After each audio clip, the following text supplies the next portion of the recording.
administration yan. Yung una po sa may bungad is for the Department of Labor and Employment.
Okay, so there they are. Tesda Lasam Institute,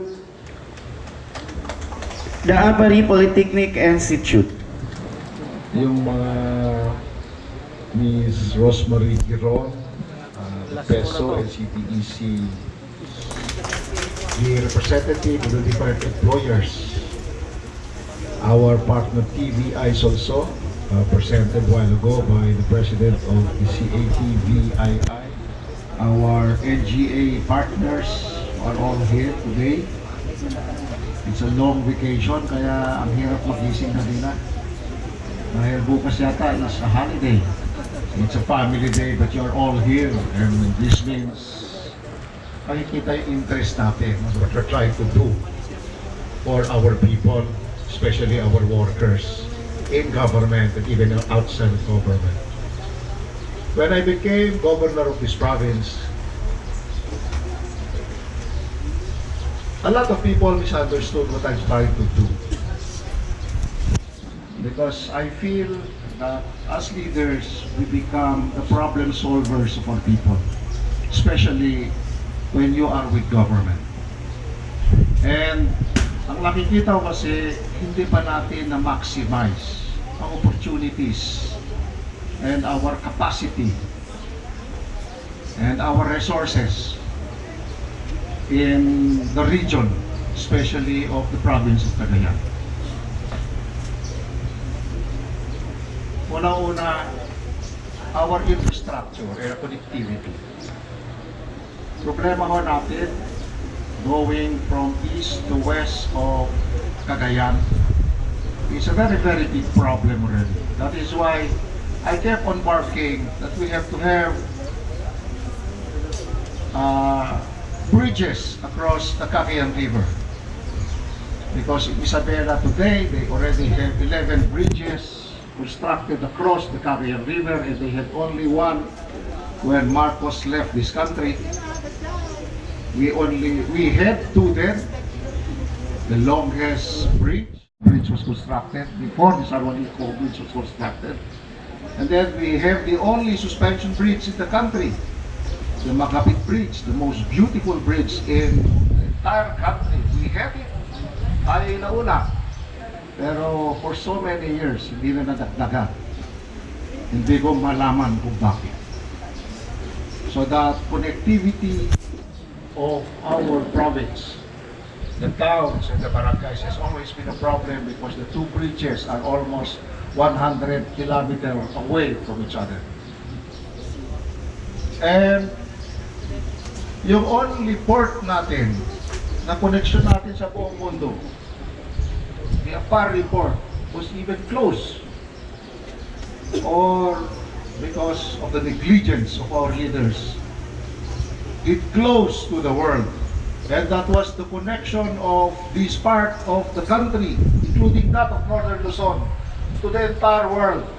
We should bear in mind that we have international trading way back centuries ago.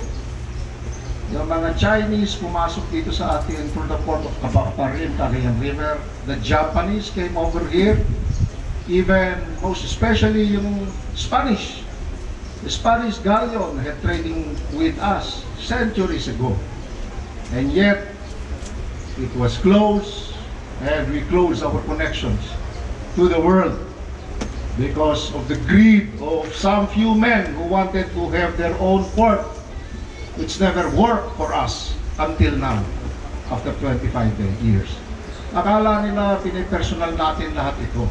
Hindi po pinipersonal. We're just trying to tinitingnan natin kung saan yung problema natin, saan yung kapakayaan natin, saan yung potential natin, so that we know how to solve the problems. First, we have to identify the problems. Again, yung mga gusto pumunta sa atin dito, takot na takot sila because of the insurgency problem that we have. Tinalaki natin yung NPA natin, tinasama natin sila. We got them into the mainstream of Philippine politics, and yet up to now, ayaw nilang bitawan yung kanili armas. Ayaw nilang bitawan yung taxation nila. And it has caused our stagnation, not only in this province, but even of the entire country, especially of Region 2. They misunderstood me, which sinasabi ko, let's open the APAR report. Hindi po mag-black sand mining ang gagawin natin. Mag-dredging tayo because that's the first activity that we should undertake. We could open the port of APAR. Because that is our only connection to the world. And we will be connected to the biggest economies of Asia in the world. We should bear in mind that China's miracle only happened in the last 35 to 40 years. Walang-wala yung China ngayon. Now, they are the second biggest economy in the world. They are the biggest exporter of the world. They are the number one provider of tourists in the world. And yet, we're not even connected to them. All because of the greed of few men who wanted to have their own port in this part of the country. Nakita natin yung development natin dito. Nag-iisa yung nag-RDC sa atin. He was practically dictating what has to happen in any infrastructure for that matter in this province. Ngayon lang tayo natutong mag-propose sa Regional Development Council dahil wala na silang pinakaganon kundi si Enrile. And look at us, what happened to us. There's nothing personal here. It's more of identifying the problems. We're trying to fight the NPAs now. Now that we have a whole nation approach by this president who practically gave them all. Inuha niya silang cabinet members. He wanted peace with them. Iisa lang yung kanyang gusto. Bitawan yung taxation, bitawan yung extortion nila, bitawan lang yung mga baril nila, and join us in the mainstream. Anyway, they are now part of the mainstream. They have become congressmen, they have become board members, governors, mayors. They even want to become senators. And look at us. It came to a point na kahit yung mga regional directors natin takot na takot sa pinakamaliliit na NPA kuno. We're trying. Bakit ko sinasabi po ito? Dahil halos lahat tayo takot na takot pag-usapan sa mga problemang ito. Bakit tayo takot? If these are the problems that should be solved, you should bear in mind that we are the second biggest exporter of our human resources in the world. 11 million ng Pilipino. Wala dito. We are the number one exporter of the best laborers, middle managers, technicians, technocrats of the world. Now it's time that we do something about all these things. It's time that we invite investors to come to us. It's time that we develop our infrastructure. As far as human resources are concerned, makita nyo, Tesda has always been there. Now, we have K-12. Halos lahat ngayon ng bawat barangay natututo na. Hindi katulad ng mga graduates natin noon na high school na walang alam-alam. Ngayon, kahit paano, they have some skills. That is why it's time na makialam tayo. It's time na vigilant tayo. It's time na marunong tayong pumili ng mga leaders natin. Otherwise, we are only dictated by money during elections. We are only intimidated by the powers of the gun of these rebels kuno. Wala akong mangyayari sa atin as a nation, as a people. And if our leaders will kowtow with them, nothing will happen to us. Now that we have a president, nakita natin, he is a socialist. Titignan nyo. Ngayon, lahat na tayo, miyembro na tayo ng PhilHealth, buong Pilipinas. First time na yung PACCOR at saka PCSO nagagamit na ng pera nila para sa PhilHealth.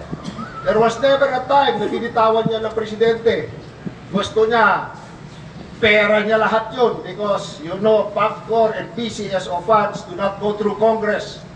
It goes directly to Malacanang. And most of the time, it goes to the pocket of any president for that matter, but not this president.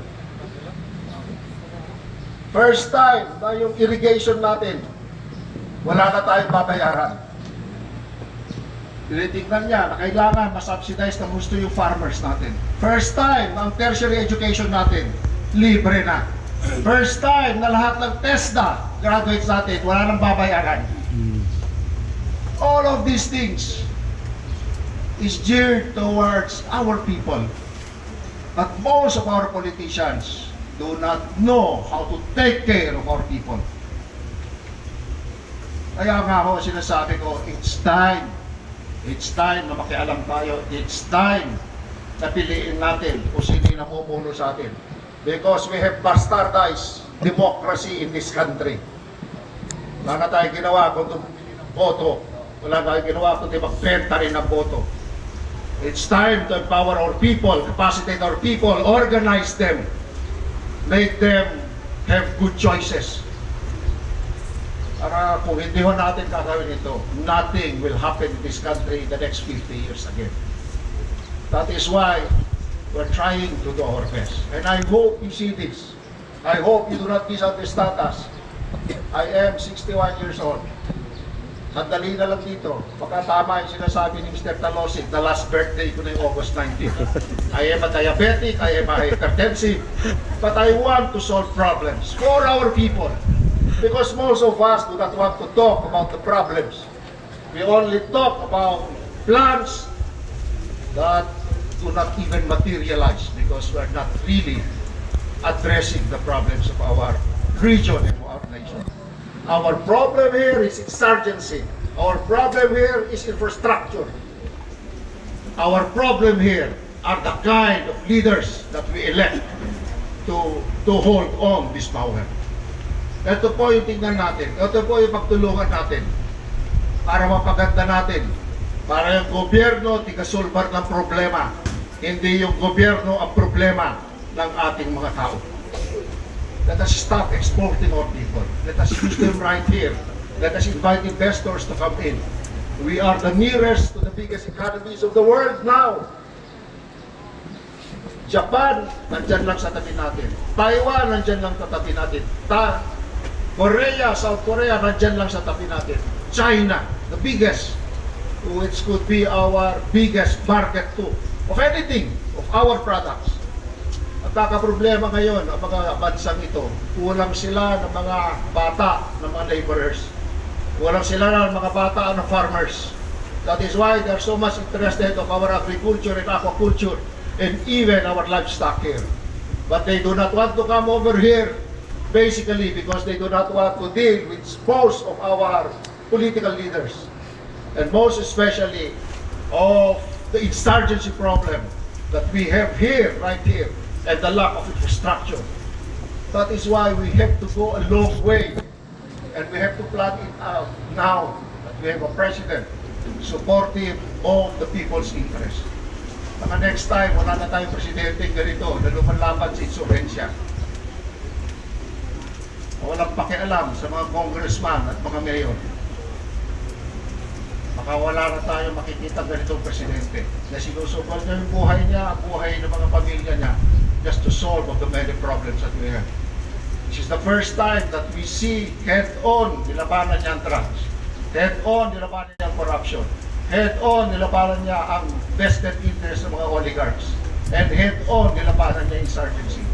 I could only imagine this president after his term, when he will be facing death, he will be facing cases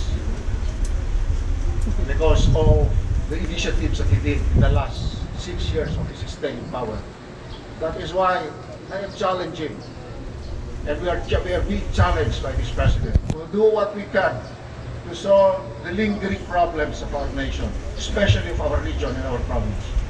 Maniwala kayo, may connect lang natin ang ating region dito sa mga economies nato, especially with the opening of the PAR report.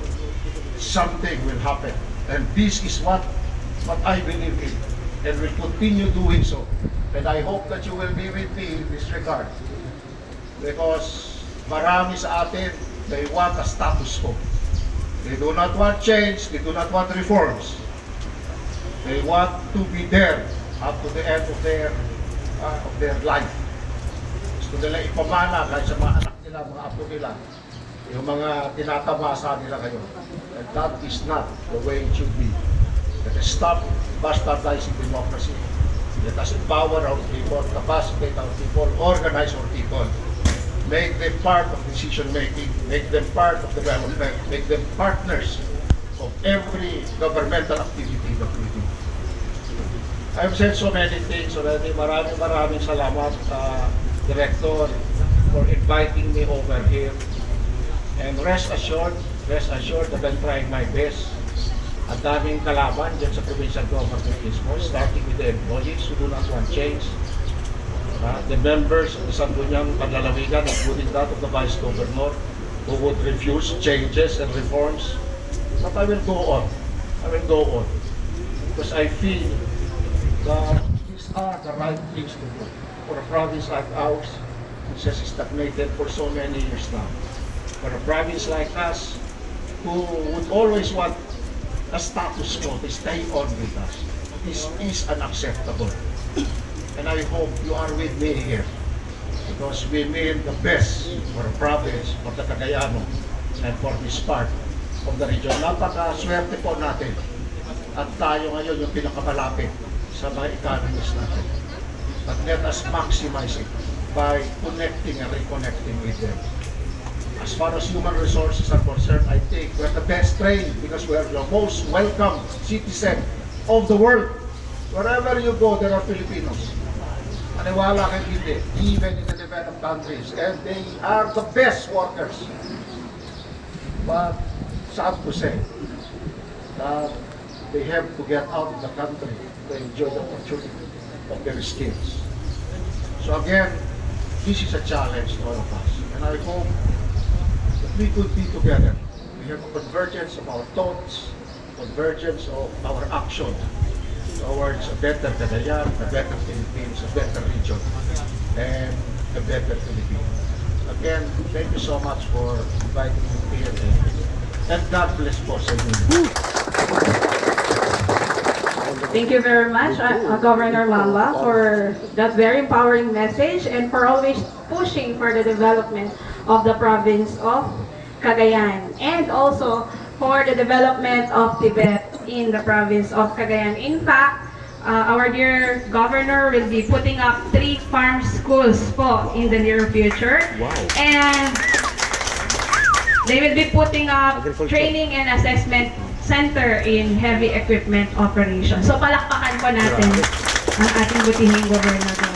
Awards this certificate of appreciation to Honorable Governor Manuel N. Mamba in fitting recognition for sharing his invaluable time as guest of honor and speaker during the conduct of the World Cafe of Opportunities as highlight of the 2019 National Tech Book Day celebration held on August 25, 2019 at the Tesda Regional Trade Center, Carig Norte, Tuguegarao City, Cagayan. Given this 25th day of August 2019 at Tuguegarao City, Cagayan. Signed, Romeo Otalosi, Provincial Director. So, awarding the certificate is of course Pili Talosik and our acting Regional Director, DEMETRIO.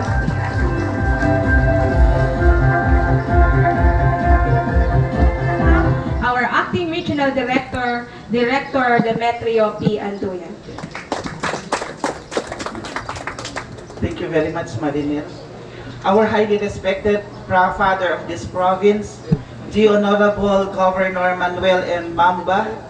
It is my first time to listen and my attention was really captured. I listened so intently to him because he was really a very eloquent governor. He knows what to say. He knows what to do. He has a very good mission for the province of Cagayan. For Tesda, PD Romy and I would wish you more and more birthdays because a leader like you should live long and serve Cagayanos even longer because I believe that the province needs you. Despite of his eloquence, he goes beyond lip service. He is a man of action. We see the rise to glory of Cagayan, and he is really very much passionate to bring back the old lost glory of Cagayan and put Cagayan once again into the pedestal deserving of where Cagayan should be. And we are very fortunate for we have the best governor, Governor Manuel and MAMBA. The Provincial Director of Cagayan, Dr. Romeo Otalosic, the Provincial Director of Isabela, Sir Ignacio Casticon, our RTSDC Chair, Sir Enrique C. Garcia, Dr. Renato O. Obiña of the Apari Polytechnic Institute, other heads, the RTC head, Sir Venancio Balisi, staff from the regional office, Ma'am Fati is here, our able partners from the different national government agencies, our Tesda schools, both public and private, our Tesda alumni, friends, ladies and gentlemen, a pleasant morning to all of you. The governor was right, it's really a Sunday, but our presence here this morning manifests our dedication and commitment to service, more so that this is Tesda's 25th anniversary. We are committed about our obligation that after training, what we should give is employment or livelihood after. So the World Cafe of Opportunities, as elaborated by our provincial director, aims to bridge the gap between training and employment. We have to be assured that our alumni will land a job after providing them the needed training. I heard from Dr. Talosig that we have a target of 50 hired on the spots. That's why I am appealing to our employers. Please help us achieve the target. I can vouch, beyond the national certificates that our graduates are holding now, they also have the needed passion, commitment, and values to work, fitting to land a job in your different agencies and offices. That's why I appeal, kindly hire them now, or please have them nearly hired pending to submission of other documents that you need. Please help us achieve this. Please help us. The governor is also appealing to please give more jobs to his province mate, our beloved Cagayanos. And so, without much ado, I, as your acting regional director, do hereby declare that the World Cafe of Opportunities 2019 in celebration to Tesda's silver anniversary is officially open. Mabalo di kami namin. Thank you very much, Director Anduyan. That ends our opening program. For the part 2 of our activity, we shall be having our press conference at the Regional Training Center office. May we request the IOs, the designated information officers of our 2 TTI, Lasam Institute and Technology and Apari Polytechnic Institute to please join our directors during the press conference. May we also request our CTECs, to please join in the press con, and also our NGA partners.